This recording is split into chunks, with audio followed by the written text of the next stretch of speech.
You don't need to go to Niagara Falls when you can eat some Brian balls. What's going on, NASCAR Diecast collectors and diecast reviewers on YouTube? This is Original Big Brian here. Welcome back to another NASCAR Authentics diecast review for Wave 8.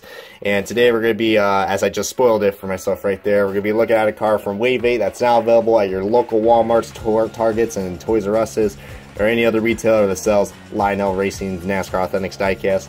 So today we're going to be looking at another Darlington Throwback car that is released in this wave, and it's going to be on yet another very familiar paint scheme. So I'm sure these videos are going to go great back to back, and we do have another one to show you guys as well.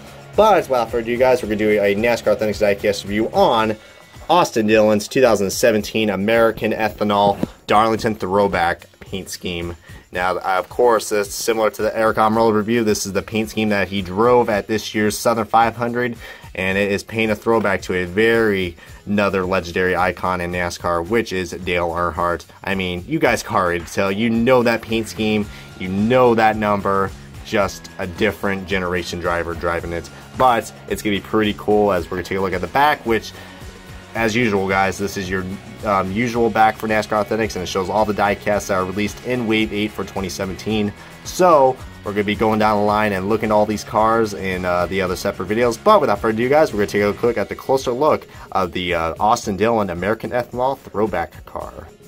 Alright, buddy, we got this diecast out of its box, and man, as much as I got excited on the Eric Almirola car, this car, I think a lot of Earnhardt fans, Dale Sr. fans, are really going to enjoy this. It's about time we finally got a Dale Sr.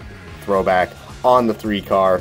I know we waited 2 years for it, but it's definitely going to be worth it, so I'm really looking forward to review this, guys. But before we do that, guys, we're going to look at the plastic accessory that comes with this, and yes, it's plastic, as I usually should say, but I usually say magnets, but it is a plastic hood. But really cool. I mean, very simple, but it does definitely show what the paint scheme is, and I like it when the hood is like that, even though it's not an accurate hood to what you know, what the car is, but still pretty cool. I love how they incorporated the 3 on there, and they got the paint scheme on it. But pretty cool. The blue is a lot more darker on camera, which I guess looks cool, but it's a lot more, yeah, but both colors are, well, it's weird, because the yellow is supposed to be darker in, I'm getting my words mixed up now, oh my, wow, apparently I don't know my colors, but basically what I'm trying to say is that the blue is a lot more darker on camera, and the yellow is a lot more brighter on camera. And it's the total opposite. The yellow is a lot more duller on this magnet, and the blue is a lot more lighter in person. So the colors aren't going to be too accurate, but this is a camera. And there's the usual back with the NASCAR Authentics logo, and the yellow is actually looking pretty bright on that. You can see Lionel Racing and Made in China, all that wonderful stuff right there. But now we're going to get back to the diecast, because this is a diecast review, if I didn't say so myself. But man, this paint scheme looks cool. I mean, I know they're recycling the Wrangler paint scheme like they did for many years, but finally they put it on the 3 car, which, you know, many people got mixed feelings about that, because, you know, there's still some fans out there who do not think Austin Dillon should be in the 3 car. I've gotten over it, and it was cool to actually see Austin Dillon finally win a race this year. But yeah, guys, you guys know, if you're a NASCAR fan, you know what this paint scheme is. It is the iconic Wrangler car. He also had a collaborative scheme as well when he had Wrangler and GM Goodwrench on this car with this exact paint scheme. I think he drove it in somewhere around the 80s or 90s. But I believe this paint scheme right here was, I think it was based off his 1986 car, if I'm not mistaken, or somewhere around that era, for what I know. Like I know, guys, I was only born in '95, so this car's older than me, for Christ's sake. Paint scheme wise, but you know, this is a 2017 car. But yeah, guys, very simple paint scheme. But if you're a Dale Earnhardt fan, whether you like Austin Dillon or not, you need to get this car. This car really looks nice, and it's a lot more better than its other predecessors, which I do have both of them with me as well. So just like the Almirola guys, we have all three Darlington Throwback cars, as we're going back to last year's, which this car looks familiar. This is a Ricky Rudd Throwback, which was Richard Childress Racing's first ever win in the series. So pretty cool right there. I think it was in I think it was also in the 80s as well. I can't remember. I think it was 1984 or 1986 that he. I think it was 1983 or 1984. I believe that he drove this car. Actually, both seasons, I think. But no, I'm like kind of second guessing myself. Ooh, I should have studied for this. My life story in a nutshell. But yeah, guys, it was definitely a different throwback, and it was, you know, a lot more accurate than the Ryan Newman car that we had from last year, which was the exact copy.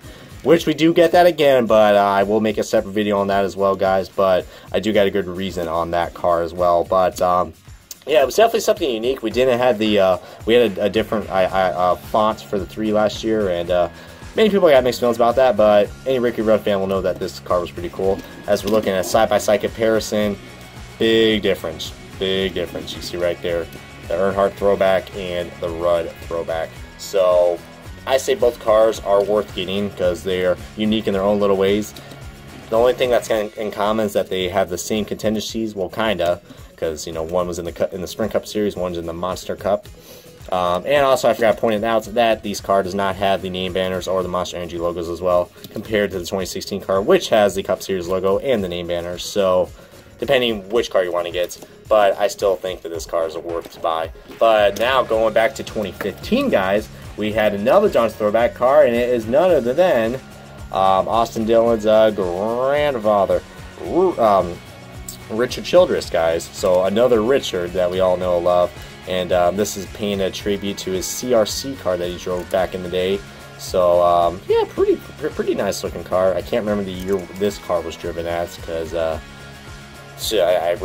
really remember this car, but this was, I think, a cool car to get, and you guys can ignore these paint chips right here, but this was one of the first cars, and one of the first on throwback cars that was released in the Lionel NASCAR Authentics form, but it was also the first exclusive car that we got, because you can remember this car was originally canceled, and that's what kind of started this trend of getting exclusive diecasts. So if you can find this car, guys, I would recommend getting it. But now we're getting on to the side-by-side comparison, and you guys see right there, besides the contingencies, nothing really much has changed. Even the paint scheme is definitely a lot more different. This is from 2015 to its 2017 car, but they kept that number 3 font, which looks really cool. I would recommend getting both. And you see the spoilers a lot more different as well. And you know, besides the paint chips, even the Goodyear Eagles, I know for the first year, and when they did the throwbacks, the throwback race, they didn't have the Eagles on it, but now they incorporated it from 2016 and 2017, so that's another difference right there. But still both are pretty cool looking car, guys. I mean, feel free to comment below which one is your favorite Austin Dillon throwback one. I don't know, guys. I mean, I probably have to go a little bit on the bandwagon and say that it has to be this car, guys.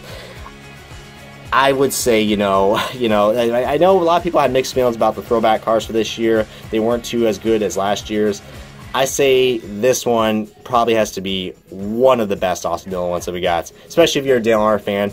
But what more do I say about this Austin Dillon car, guys, as I wrap up this diecast review of Austin Dillon's 2017 American Ethanol John's Throwback Chevrolet for Richard Childress Racing. I hope you guys enjoyed this video. As always, please give a good comment, like. If you guys haven't already, highly encourage you guys to subscribe to my channel for any more of the latest NASCAR Authentics reviews and many more NASCAR Authentics diecast reviews to come. But until then, guys, this is Rich Big Bri. Thank you guys so much for watching, and I will catch you guys in the next Wave 8 NASCAR Authentics diecast review.